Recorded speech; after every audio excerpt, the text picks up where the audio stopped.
Hi, I'm Sue from Movement for Life, and today we're going to work the glutes using our triad ball. So very often what is the case, especially if you spend large proportions of your time sitting in an office desk, is that the glutes suffer from amnesia. So if you were to go for a run or a cycle, you may actually find that the quads are doing more work than necessary, purely because the glutes aren't activated. So this is a very easy way to get those glutes firing. So we're going to start side lying. We're going to take the ball between our knees. Now the ball should be lightly held between the knees. We don't want to be pressing and we don't want to be moving the ball around. We're just lightly holding. So side lying, you want to draw the knees towards your chest so you create a 90-degree angle. From there, when you lie down, make sure that your neck is stabilized, because you don't want to see the neck lying on the floor and creating an odd angle before you even start your exercises. So make sure that the neck is in line with your spine. From there, lightly holding the ball, you're going to rotate around the hip joint. You're keeping the abdominals lengthened and lifted off the floor so that they remain active. Each time you're lifting and lowering, you're trying to keep the ball nice and stable. You don't want to see it moving. And you're trying not to shorten in the angle between that rib and the hip. Remember that the aim is to get the glute to fire, so we do want it to get a little bit more fatigued and we want to feel that slight burn. So I normally aim for about 10 repetitions. From there, we're going to add on, so we're going to remove the ball. We try and keep that knee in the same angle, and we lift and we lower the heel again. This time you want to visualize that the knee is like a chicken on a skewer, so the knee is not lifting up and down. It's still being maintained on its same axis, and once again you're rotating around the hip joint, and you do about 10 repetitions. Once again, the idea is to stay lifted so that the abdominals stay engaged and that the rib and the hips stay connected.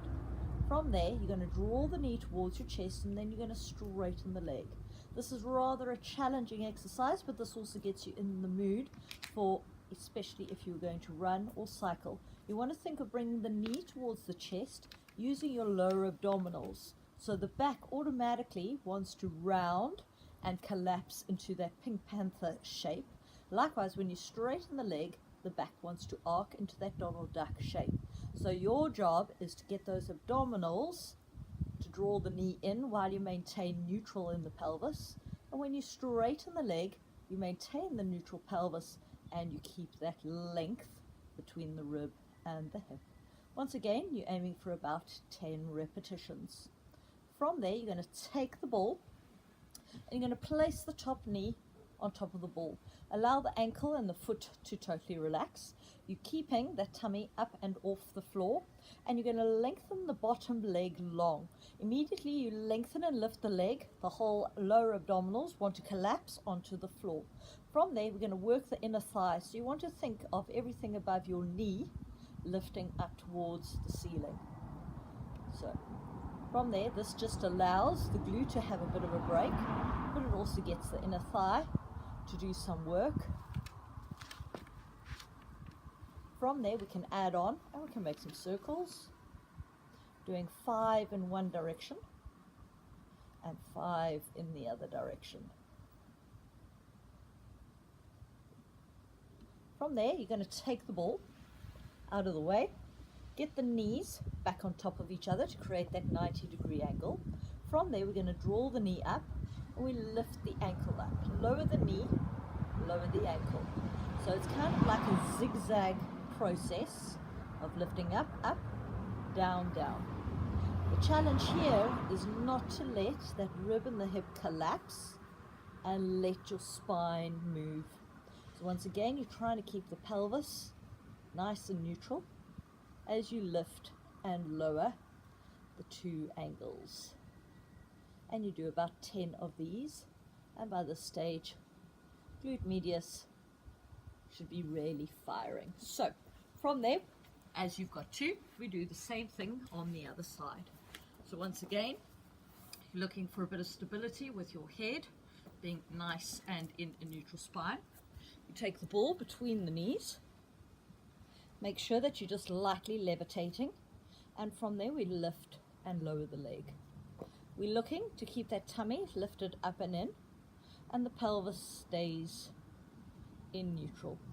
You don't want to think of the rib and the hip collapsing and shortening and moving. You need to stay lifted throughout the duration of the exercise. After you've done 10, take the ball away. From there, maintain that same angle, and you lift and lower the heel up and down. The angle through the knee stays the same, and once again you're staying lifted throughout the duration of the exercise. From there, draw the knee in and straighten the leg. Knee comes towards the chest and straighten. So you really want the abdominals to bring the knee towards the chest, and you want the abdominals to send the leg away. All the time you're trying to keep strength and stability going through the pelvis without the pelvis angle changing. Once you've done 10, allow that glute, the top leg, to relax. Top leg totally relaxes. The bottom leg, you want to flex that foot and you lengthen and lift. Think of reaching your heel away. This will help keep your lower abdominals off the floor. And you want to think, once again, not the foot lifting up and down, but it's the inner thigh. So everywhere above your knee is what you want to be thinking of lifting. Add to it by making little circles. Think of the movement going backwards rather than forwards to engage the lower glutes, the bottom of the glute, sorry, and then reverse it and do about 3 to 5 in the other direction. From there, drawing the knees back to right angles, and you're going to lift the top knee up, the ankle up, knee down, ankle down. So once again, it doesn't have to be a big range. It's not about the size of the movement. It's about staying connected and lifted throughout the exercise. Once again, after you've done about 5 or 6 of these, you should really feel the burn in the glutes. So once you've done 10 of these and really got those glutes firing, then set off from your run and you'll feel much more effort and spring in your step. So give it a try and let me know how that works for you. Thanks for watching.